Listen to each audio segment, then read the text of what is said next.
Isso aí, galera. Vamos seguindo aqui então. Estávamos tratando, deixa eu ficar pequenininho, legal. Estávamos tratando então, galera, do princípio da impessoalidade, ok? Segundo o princípio expresso aí da Constituição Federal, que é aplicado à administração pública. Galera, eu falei para vocês que o princípio da impessoalidade ele é tratado de diversas formas, né, com diversas vertentes doutrinárias. E a primeira que nós estávamos falando é a teoria do órgão, né, no qual você, como agente público, você não está atuando em seu nome, sim em nome da pessoa jurídica a qual você pertence. É teoria do órgão, mas tem que tomar um cuidado aí, porque a gente vai estudar em organização administrativa, logo após concluirmos esse tópico aqui do edital, e lá a gente vai ver que órgão é diferente de pessoa jurídica, mas o nome da teoria é teoria do órgão, legal? Onde então que é aquilo que você executa, o ato administrativo também no qual você expede na sua função como agente público não é remetido a você, e sim a pessoa jurídica a qual você pertence. Já também a gente meio que já deu a deixa para explicarmos o assunto responsabilidade civil do Estado, porque lá você, policial civil que está com a viatura, colide com o carro do particular, não é você no primeiro momento que vai assumir a responsabilidade do dano, ok? Isso tem a ver, a gente vai retomar justamente a teoria do órgão. E a gente deu a pausa justamente nesse momento que nós estávamos tratando da teoria do órgão, e eu falei para vocês que há um outro desdobramento também da teoria do órgão. Galera, nós temos um outro assunto aqui dentro da teoria do órgão, justamente no princípio da impessoalidade, que é o agente de fato, ok? Tem sido cobrado muito em prova, né, esse agente de fato, que é aquele agente, então, que ele não é um agente de direito, né? Perceba que ele é um agente de fato. Ele está atuando como um agente público, mas ele não era para estar ali. E quais seriam as duas situações, galera? Esse agente de fato, ele tem dois desdobramentos. Ele tem o agente chamado putativo e o agente necessário. Então, é o agente por uma necessidade ou um agente no qual foi imputado a ele aqueles cometimentos dentro da administração pública. Vamos dar dois exemplos, ok? Para a gente fixar e guardar os dois casos que se desenrolam da teoria do órgão e que tratam do agente putativo. Galera, olha só. No caso em que o agente ele é agente putativo, em que foi imputado a ele, tem um exemplo prático que aconteceu aqui, né? Vocês devem ter acompanhado aí nos últimos anos, acho que foi ano passado ou ano retrasado. Teve um caso aí do servidor do INSS, aquele que ingressou no concurso do INSS como nas vagas de afrodescendentes. E depois descobriu-se, né, que ele não tinha as características, não só as características, mas toda aquela discussão, né, que às vezes a pessoa não tem a característica, mas ela tem uma descendência, né, de afrodescendente. Ele seria um afrodescendente, né, mas não teriam todas as características, mas nesse caso descobriu-se que ele não seria nem descendente, e muito menos teria as características. E nesse caso, pessoal, ele foi demitido do serviço público, né? Ele foi demitido do serviço público por essa ilegalidade cometida no concurso do INSS. Mas perceba que, se eu não me engano, ele ficou durante uns 2 anos, mais ou menos, expedindo os atos administrativos dentro do INSS, né? Gerando aposentadorias, concedendo auxílios doenças, fazendo atendimento aos beneficiários do INSS. Quando ele foi demitido do cargo, pessoal, e perceba que quando a gente vai estudar esse assunto da ilegalidade e que os efeitos são retroativos, né? Os efeitos são ex-tum, que nós veremos isso também, esses efeitos teriam que retroagir e tudo aquilo, então, todos aqueles benefícios os quais foram concedidos por esse servidor, eles deveriam, então, num primeiro momento, a gente imaginar que como foi um servidor que é ilegal, que não era para estar no momento do cargo, esses atos, então, também seriam todos eles anulados, todos eles desfeitos, para que pudessem ser feitos novos atos por servidores de direito, e não só um servidor, no caso dele, que é o agente de fato, como nós falamos, legal? Galera, nesse caso, perceba que a gente não falou que o princípio da impessoalidade tem uma vertente que é a teoria do órgão, que aquilo qual você executa dentro do órgão não é em seu nome, mas sim em nome da pessoa jurídica a qual você pertence? Esse é o caso, galera. Então, as concessões de aposentadoria que ele fez, vamos dar um exemplo para ficar só nas aposentadorias, as concessões de aposentadoria que foram feitas por esse servidor, elas foram mantidas porque, na verdade, não era o servidor que concedeu a aposentadoria, e sim o órgão, entre aspas, ao qual ele pertencia, que era o INSS, pessoa jurídica de direito público constante da administração indireta. A gente vai ver isso na parte da organização administrativa para quem não viu ainda. Legal? Então, percebo que é um desenrolar profundo, muito profundo, das cobranças de prova dentro do princípio da impessoalidade, que a gente viu que a primeira vertente é a teoria do órgão, entendemos isso, que a teoria do órgão é você não age em seu nome, mas age em nome ao órgão ao qual você pertence, e que isso tem um desdobrar para o agente de fato, que não é agente de direito. Você está no momento, mas você não deveria estar. A primeira situação é essa, quando a gente fala do agente putativo, ok? Foi imputado a ele tudo aquilo que naquele período de 2 anos ele fez no INSS, mesmo ele tendo saído por uma ilegalidade em que os efeitos do ato administrativo ele vai retroagir, tudo aquilo que ele concedeu de benefício ao longo desses anos são mantidos, ok? Por conta justamente da impessoalidade que se coloca junto à teoria do órgão. Legal? Então esse é o primeiro desdobramento do agente de fato, que é aquele que é o putativo. Foi imputado a ele os atos administrativos os quais ele expediu durante esse período. E a outra situação em que se enquadra do agente de fato, pessoal, é o caso em que ocorre por uma necessidade. Então, por exemplo, digamos que está pegando fogo num prédio e os bombeiros estão indo até lá e chega somente 2 caminhões de bombeiros, mas é um prédio muito alto, precisa de um contingente muito maior de bombeiros para que possa conter o fogo. E naquele momento os bombeiros querem adentrar ao prédio, mas alguém precisa ficar lá fora segurando a mangueira ou vai ligar o hidrante para que possa a água ir pela mangueira e que os bombeiros possam trabalhar lá dentro no fogo. E nisso, como não tem bombeiro suficiente, eles vão e chamam um particular. Amigão, vem cá que você vai nos auxiliar. Ou seja, essa pessoa ela só está agindo naquele instante, naquele momento, como um agente público, de fato, por uma necessidade. E não porque ela é de direito, mas por uma necessidade que a administração pública teve naquele momento. E por que isso é importante, galera? Ter esse conceito, você lembrar então. Princípio da impessoalidade. Vamos refazer. Princípio da impessoalidade, teoria do órgão. Teoria do órgão nos leva ao entendimento do agente de fato. Agente de fato não é agente de direito. Não era para estar ali, mas está. Porque, galera, tanto o caso do exemplo do INSS que nós demos, que ele se enquadraria em agente putativo, tanto o caso desse exemplo que nós demos aqui do incêndio, que seria o agente por necessidade, nos dois casos, se houver cometimentos por esses dois agentes de fato, putativo e necessidade, a administração pública vai responder por aquilo que eles cometerem e eventualmente causar um prejuízo em particular. A administração pública não pode se eximir e dizer não. Ele era agente de fato, ele não era para estar ali naquele momento. Não, mas espera aí, administração pública. Em um caso ele foi putativo, foi imputado a ele durante o período em que ele era servidor público, mesmo sendo agente de fato, e no outro caso por uma necessidade. Então a administração pública assume essa responsabilidade nesses dois casos. Legal? Que nem eu falei, galera, a gente foi bem a fundo porque eu tenho visto aí em umas questões recentes tendo cobrado esse agente de fato. E entendemos que o agente de fato tem essa ligação com a teoria do órgão dentro do princípio da impessoalidade. Vamos voltar tudo agora, pessoal. Vamos continuar falando então do princípio da impessoalidade. Tá aí, matamos a primeira vertente aí bem cobrada em provas. Galera, as outras duas vertentes mais cobradas em provas são vertentes assim muito tranquilas quando elas caem, tá? Muito, muito, muito tranquilas. O primeiro caso, pessoal, é a situação em que o administrador, né, nós como agentes públicos, nós devemos nos remeter aos administrados, né, à população como um todo, aos particulares, de uma forma igual, num primeiro momento, tá? De uma forma então impessoal.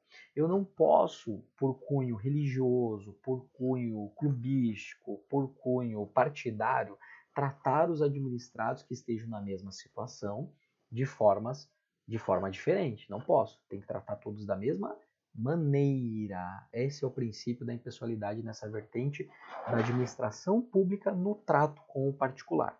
Legal? Então guarda aí. E a terceira vertente, galera, muito simples também, é aquela que na verdade ela ocorre dentro da administração pública. Então você, como agente público, no momento que você vai expedir atos administrativos que causem efeitos internos à administração pública, você também deve agir com impessoalidade. Exemplo mais comum que é cobrado em prova, pessoal. Você entra no serviço público, daqui a pouco você se torna chefe, né, da repartição na qual você trabalha, e se você é chefe, você tem agora subordinados a você. Nós vamos estudar na parte de agentes públicos, quando fala do regime jurídico único, nós vimos o instituto lá no edital da remoção. A remoção é a prerrogativa do seu chefe, você agora nesse caso como chefe, você como chefe, de remover os servidores de um lugar para outro, para unidades diferentes, para uma maior agilidade na prestação do serviço, para que seja respeitada a finalidade do ato administrativo, que é a finalidade pública, para que a prestação do serviço para a população ocorra de uma forma mais adequada. Nesse momento, então, que você faz essa remoção, e essa remoção ela pode acontecer de ofício ou pode acontecer a pedido, que a gente vai estudar, quando ela acontece de ofício, que você, como superior hierárquico, vai lá e remove o teu subordinado para uma outra unidade, uma mudança de sede, e essa mudança de sede não necessariamente precisa ser mudança de cidade, tá? Vamos dar exemplo INSS. INSS, nós temos várias agências em Curitiba, por exemplo, 4 agências. Se você se você é removido de uma agência para outra, isso daí já é remoção, ok? Mesmo que você não tenha saído da mesma cidade. Então, remoção não necessariamente requer que você saia da mesma cidade, ok? Mudou de sede, aconteceu através da remoção. Nesse caso, pessoal, as muitas questões de prova, quando ela trata o princípio da impessoalidade nessa vertente, ela vem e traz, na verdade, a ideia de que você, como superior hierárquico, na semana passada fez um pedido para o teu subordinado, um pedido que não tinha nada a ver com as atribuições do cargo. Por exemplo, pegar seus filhos na escola, pegar um café para você, pegar uma quentinha. Isso daí, por mais que seja seu subordinado, ele não tem essa obrigação. As obrigações têm que estar vinculadas à lei. Lembra do princípio da legalidade? Que servidor público só age de acordo com o que a lei permite? Então, essas atribuições não são atribuições do cargo de nenhum servidor que eu conheça, ok? Então, você, como superior hierárquico, não poderia fazer essas solicitações ao teu subordinado. Mas digamos que você fez e o teu subordinado falou, chefe, você me desculpa, mas isso não está dentro das minhas atribuições, eu vou me recusar a fazer isso. E você, beleza, na hora não fez nada, falou, tudo bem. E na semana seguinte, você vai e remove esse seu subordinado para uma localidade muito inóspita, muito distante. Por exemplo, você sabe onde ele mora e você remove ele para uma localidade que para ele vai ser muito complicado. Ele vai ter que fazer uma mudança de vida que ele não esperava, né? De ofício. Ele vai ter que fazer uma mudança de vida a qual ele não esperava. E fica claro na questão, galera, você não precisa você ter que, na questão, poxa, mas será que aqui ele fez isso para se vingar do seu subordinado, não fez? A questão vai falar, ok? As questões sempre falam. Então a questão vai dizer para você, olha, e o superior hierárquico tomou essa decisão de remoção desta forma, devido ao acontecido na semana passada do seu subordinado não ter ido buscar seus filhos na escola. Ou seja, ficou nítido, ficou claro que a intenção é de prejudicar.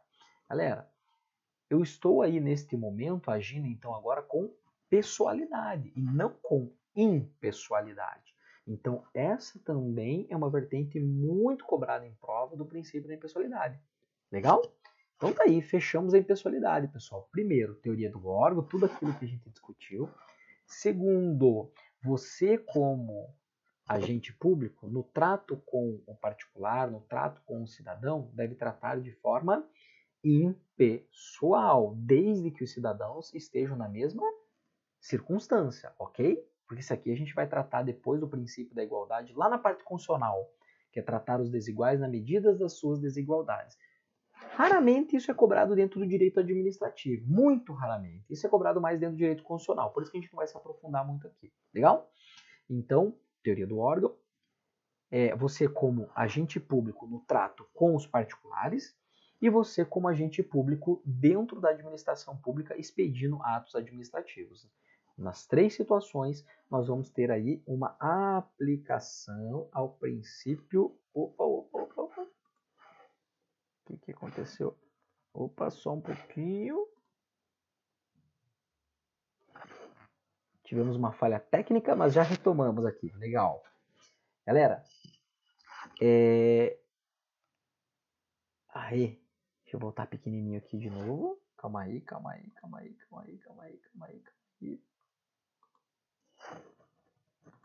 Aí, pessoal, nada que prejudique nosso andamento aqui. Perdão.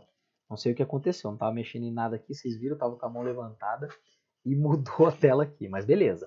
Então tá aí, pessoal, o princípio da impessoalidade. Teoria do órgão, no trato, você como agente público em relação ao particular, e no trato, você, agente público, com a relação dentro da administração pública. Legal? Daqui a pouquinho a gente vai ver que o princípio da impessoalidade ele também é aplicado juntamente ao princípio da publicidade. Ok? Mas isso tem uma relação com a teoria do órgão, então vai ficar mais claro lá de nós entendermos. Show de bola, galera! Segue lá, olha só. Próximo princípio que nós temos aqui, lembre-se que nós estamos vendo o assunto princípios da administração pública. Nós estamos vendo os princípios que estão expressos no artigo 37 da Constituição Federal. Ok? Já discutimos isso lá no início em relação a princípios expressos e princípios implícitos. Legal? E constitucionais e infraconstitucionais. Olha lá, pessoal, princípio da moralidade. Pessoal, o princípio da moralidade ele tem uma ligação direta com o princípio com a ética, na verdade. Ok? Então, moralidade tem a ver com ética. Ética, eu diria que é um conjunto maior. E dentro dela, nós teríamos a moral. Ok? Porque a ética é um conjunto de regras. A moralidade é você seguir esse conjunto de regras. Mas isso depende muito de qual contexto você está, de qual cenário você está. Por exemplo, galera, se aqui no Brasil a gente diz que os homens precisam casar com mais de uma mulher, isso daí é moral dentro do nosso regramento ético aqui do Brasil? Não, aqui não é. Aqui, inclusive, é vedado pela legislação a bigamia, você ter mais de um casamento. Legal? Só que em outros países, pessoal, por exemplo, do Oriente Médio, lá o cara que não se casar com pelo menos 8 mulheres, para ele fica feio. Demonstra que ele tem pouco poder aquisitivo, que ele não tem condições de manter uma quantidade tão grande de mulheres. Ok? Então lá, se você tem 8 mulheres, você demonstra que você é uma pessoa que tem sucesso, você demonstra que é um homem que atingiu os seus objetivos perante a sociedade. É assim que você consegue demonstrar em diversos países, pela quantidade de mulheres que você tem. Ok? Então percebo que lá nesse país, pessoal, lá para eles seria moral essa conduta ética, dentro do regramento ético deles, ok? Por que eu estou falando tudo isso, pessoal? Primeiro, você tem que ligar o princípio da moralidade com a ética, ok? Muitas questões assim que você mata nas alternativas, eles se relacionando o princípio da moralidade com a ética, beleza? Só que a gente precisa ir um pouco mais a fundo. Quando a gente fala da moralidade, que é a moralidade administrativa, é essa que a gente tem que se preocupar, ela então estaria num conjunto menor ainda. Então nós temos um conjunto da ética, conjunto de normas. Dentro da ética nós temos a moral, que é a conduta dentro do contexto inserido, em relação a esse conjunto de regras, que é a ética. E dentro ainda da moral, nós temos a chamada moral administrativa. Ok? E aqui a gente chega num ponto que eu diria que a maioria das questões acabam cobrando isso que a gente vai passar agora de informação, galera. As questões, elas ficam dizendo que para que seja verificada uma conduta que contraria a moralidade administrativa, eu teria que verificar a intenção do agente. E isso não é verdade. Isso está errado. Esse item das questões que cai muito cobrando isso, ele vai estar errado. Beleza, pessoal? Então, quando a gente fala do princípio da moralidade, que tem uma relação com a ética, e que, na verdade, essa moralidade aqui, que nós estamos vendo agora, né? Essa moralidade que nós estamos vendo aqui, é uma moralidade chamada de administrativa. Ela independe da intenção do agente. Ok? Isso tem que ficar muito claro para vocês, pessoal. Independe da intenção do agente. Pode ser que você, como agente público, você teve uma boa vontade, às vezes, em ajudar alguma pessoa, né, em procurar resolver o problema daquela pessoa que procurou a administração pública. Só que você fez de uma forma em que a lei não te permitia naquele contexto. Porque lembre-se, não se esqueça que o princípio da legalidade, no âmbito da administração pública, o servidor público só faz aquilo que a lei permite. E se a lei não está permitindo que você tenha aquela conduta perante em relação àquele caso concreto, então você não poderia ter tomado, ok? E se você tomou, por mais que você fez, mas eu fiz para ajudar a pessoa e resolver o problema da pessoa que procurou a administração pública, você estará agindo com imoralidade administrativa. Porque você descumpriu um conjunto de regras. A gente não está dizendo que a moralidade tem uma relação com a ética, então você estaria descumprindo esse conjunto de regras. Ok? Por isso que a moralidade administrativa, guardem essa frase, galera. A moralidade administrativa, ela independe da intenção do agente. Ah, mas eu quis ajudar. Não importa, não era para você ter feito da forma que você fez. Ok? Você tem que seguir o regramento dentro do órgão ao qual você pertence, dentro da legalidade que te permite. Muitos concursos, na verdade, galera, quando ele vai falar dessa parte, eu até me remeto ao Código de Ética. Tá? Então vamos ver no âmbito federal, por exemplo, se vocês já passaram por concursos aí no âmbito federal, muitos concursos cobrem o decreto 1171, que é o Código de Ética do Servidor Público Civil da União. E lá a gente consegue ter uma grande ideia realmente do que seria esse conjunto de regras que é a ética, e que quando você fere esse conjunto de regras, aí você estaria agindo com uma imoralidade. Só que perceba, nós temos a ética, a moralidade e a moralidade administrativa. Porque a moralidade, galera, é aquilo dentro de um contexto, por exemplo, estamos aqui no Brasil. Então, no Brasil, a moralidade ela é essa, porque o nosso código de ética, que muitas vezes não é um código escrito, mas uma conduta ética, um costume do país, se nós não seguirmos aquele costume, nós estaremos agindo com imoralidade. Agora, a moralidade administrativa, que é essa que importa para a nossa prova. Legal? A moralidade administrativa, que é essa que importa para a nossa prova, essa moralidade, ela independe da intenção do agente. Beleza? Guarda isso, pessoal, em relação ao princípio da moralidade administrativa. Tem uma lei, na verdade, que ela tem uma certa relação até com esse princípio, que é a Lei 8429 de improbidade administrativa. Tá? Lá nós temos lá os atos que a lei abarca são atos que atentam contra essa moralidade administrativa. Mas para vocês, para a prova da Polícia Civil, nós não temos a Lei 8429 no nosso edital. Então nem precisaremos nos referir a ela. Maravilha, show de bola. Galera, próximo princípio que nós temos aqui agora, do LIMP, é o princípio da publicidade. Legal? O princípio da publicidade, galera, ele significa que os atos administrativos, eles devem ser, em regra, não é absoluto, mas eles devem ser, em regra, públicos. Os atos precisam ser públicos. E aqui, cuidado com uma coisa, tá?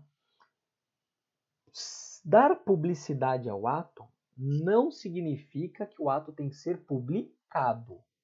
Então, publicidade não é a mesma coisa que publicação. A publicação de um ato, ele pode dar um ensejo à publicidade do ato. Por exemplo, quando você for nomeado para a Polícia Civil, você vai receber na sua casa o telegrama de nomeação e vai sair uma portaria de nomeação na qual ela vai ser publicada no Diário Oficial do Estado do Paraná. Então, neste momento que a sua portaria de nomeação ela é publicada no Diário Oficial do Estado do Paraná, ali a gente verifica que há uma publicidade de um ato administrativo. Mas todo ato administrativo precisa ser publicado? Não, nem todo ato precisa ser publicado. Você não imagina, tudo que a administração pública fez naquele dia, no dia seguinte ela tem que estar no Diário Oficial. Não, nem teria como, ok? Então cuidado, desvincule o princípio da publicidade com a publicação. Ah, sempre eu preciso publicar os atos administrativos para que eu tenha publicidade? Não. Mas publicidade, por exemplo, pode ser um ato administrativo que ele não foi publicado, mas que um particular chegue no órgão público e ele solicita informação sobre aquele ato administrativo. Olha, eu quero ver esse ato administrativo. Ele não foi publicado, mas eu teria interesse de dar uma olhada como que ele percorreu aqui dentro do órgão. Você, pois não, vou buscar o processo do ato e vou trazer aqui o processo administrativo, onde consta o ato, né? O processo administrativo é uma soma de atos administrativos, no qual eu vou fornecer, se o senhor quer dar sua vista, se o senhor quer uma cópia, eu tiro as cópias, vou ver quanto vai custar, lhe forneço a DARFzinha, o senhor faz o pagamento, vem aqui, retira as cópias sem problema nenhum, ok? Isso também é dar publicidade aos atos administrativos. Então, publicidade é diferente de publicação. A publicação pode ser uma das vertentes de se dar publicidade ao ato administrativo, ok? Galera, só que duas situações importantes aqui do princípio da publicidade. O primeiro, o princípio da publicidade não é absoluto, ou seja, existem atos administrativos em que eles não devem ser públicos, não devem. Durante um determinado período, tudo bem, não há um caráter perpétuo, mas durante um determinado período ele não deve ser público. São dois motivos, dos quais a gente verifica no artigo 5º da Constituição Federal em incisos separados. Então, quando nós passarmos lá pelo artigo 5º, a gente vai verificar também quais são essas exceções. Primeira exceção, quando se tratar de segurança nacional. Então, segurança da população, eu não darei publicidade a esse ato, ok? A aeronáutica brasileira adquire caças, ok? Adquiriu há pouco tempo, inclusive. Ela adquiriu os caças. Ela precisa demonstrar, através da publicidade, qual é o poderio bélico desses caças? Não. Por quê? Porque, pera lá, daqui a pouco o Brasil entra em guerra com a Argentina. E se o Brasil ficar dando publicidade de todo o potencial bélico que ele tem, daqui a pouco a gente fica totalmente sem nenhum tipo de resguardo. Porque daí o nosso inimigo, numa eventual guerra com o Brasil, ele vai ter acesso às informações do nosso poderio bélico. Então, por esse motivo, neste exemplo que eu estou dando, é que este ato administrativo de aquisição dos caças pela aeronáutica, ele sim é um exemplo de que a publicidade do ato deve ser sigilosa, ok? Mas é exceção, galera. A regra geral é que os atos devem ser públicos, beleza? Segunda exceção que nós temos, quando um ato administrativo ele estiver relacionado com a intimidade, com a vida privada de um particular, de uma pessoa, ou até mesmo de um agente público, ok? Nesse caso, então, o ato administrativo ele também vai se revestir de sigilo, não será dado a ele publicidade. Legal? Cuidado só, pessoal, com isso que eu estou dizendo, porque tem muitas situações em que o examinador tenta encaixar que uma determinada situação feriria a intimidade e por isso deveria ser sigilosa. Por exemplo, cai demais em relação à remuneração do servidor público.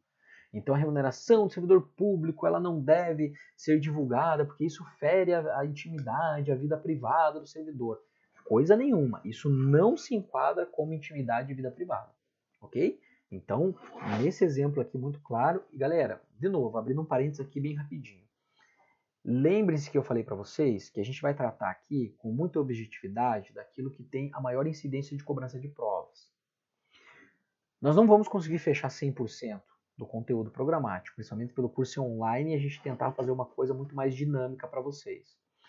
Só que você tem que se debruçar sobre as questões de concurso, não só sobre aquelas que nós faremos e tem no material que você já acessou, mas também com uma vasta quantidade de questões que você consegue adquirir aí na internet, ok? E lá, pessoal, você vai ver quais hipóteses que ele vai tentar enquadrar como intimidade, como vida privada ou como segurança nacional, dizendo que o ato deve ser sigiloso. E ali você consegue aumentar a sua bagagem de conhecimento e de informação, para você conseguir resolver cada vez mais com assertividade as questões de prova. Legal? Então, perceba, não dá para fechar todos os exemplos, mas um dos exemplos é esse que ele adora cobrar. A remuneração do servidor público deveria ser sigilosa porque ela tem uma relação com a intimidade e a vida privada do agente público, do servidor público. E não. Inclusive, nós temos os portais da transparência para que você possa acessar as remunerações dos agentes públicos. Legal? Show? Pessoal, ainda no princípio da publicidade, para a gente poder fechar ele e podermos ir para o princípio da eficiência, que é muito tranquilo. Para fecharmos o princípio da publicidade, pessoal, ele tem uma relação com o princípio da impessoalidade. Lembra que a gente falou, a teoria do órgão, que os agentes públicos não agem em seu nome, mas sim no órgão ao qual eles pertencem, né? E sim a pessoa jurídica, né? Para nós falarmos melhor em relação ao nome da teoria do órgão. Toma cuidado com isso para você não tropeçar nas próprias pernas com esse conceito, galera. Toma muito cuidado aí nas questões, a gente vai bater mais isso daí também.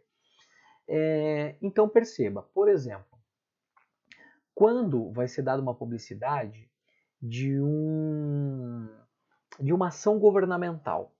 O governo do estado do Paraná ele vai fazer o recapeamento de diversas rodovias que cortam o estado do Paraná, ok? E ele vai dar publicidade a esse ato administrativo. Ele vai tornar público esse ato. Pessoal, nós vamos fazer, está aqui o procedimento licitatório do que a gente vai gastar, se é o centro de serviço que vai fazer a obra, se é uma empresa que vai fazer a obra, está aqui. Foi dado publicidade ao ato administrativo, ok? O que não pode acontecer nesta publicidade do ato administrativo é que tenha um cunho pessoal. Por exemplo, o governador do estado do Paraná, o Ratinho Júnior, é ele que está fazendo o recapeamento das estradas que cortam o estado do Paraná. Por que não é o Ratinho Júnior? Porque é o governo do estado do Paraná que está fazendo a obra. Porque nós vamos estudar agentes públicos, galera, e a gente vai ver lá que agentes públicos não é só como nós, servidores públicos. Não. A gente vai ver que uma das classificações, ele fala de agentes políticos. E os agentes políticos, no caso aí, nesse exemplo que eu estou dando do Ratinho Júnior, ele também tem que respeitar o princípio da impessoalidade. Os atos por ele exauridos na condição de governador, porque ele não é governador, ele está governador, na condição de governador, não é em nome dele que deve ser imputado, e sim em nome do órgão ao qual ele pertence, que seria o governo do estado do Paraná. Legal? Então, pessoal, em relação ao princípio da publicidade, nós também temos esse contato direto com o princípio da impessoalidade. Quando eu vou dar uma publicidade a algum ato de governo, normalmente as questões de prova cobram mais os atos de governo. Quando o ato de governo é feito e esse ato ele é remetido à pessoa que está naquele momento no cargo. E isso não pode acontecer.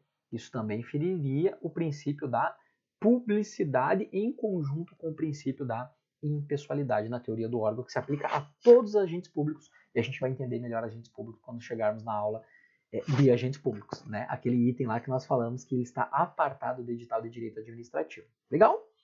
Pessoal, vamos fazer mais aquela pausazinha bacana para a gente dar uma espichada aí, pegar um cafezinho, pegar mais um copinho de água que deve ter acabado, e daí a gente dá continuidade aqui para a gente encerrar esse assunto de princípios da administração pública. Legal, galera? Vamos lá, até mais, hein? Tchau, tchau.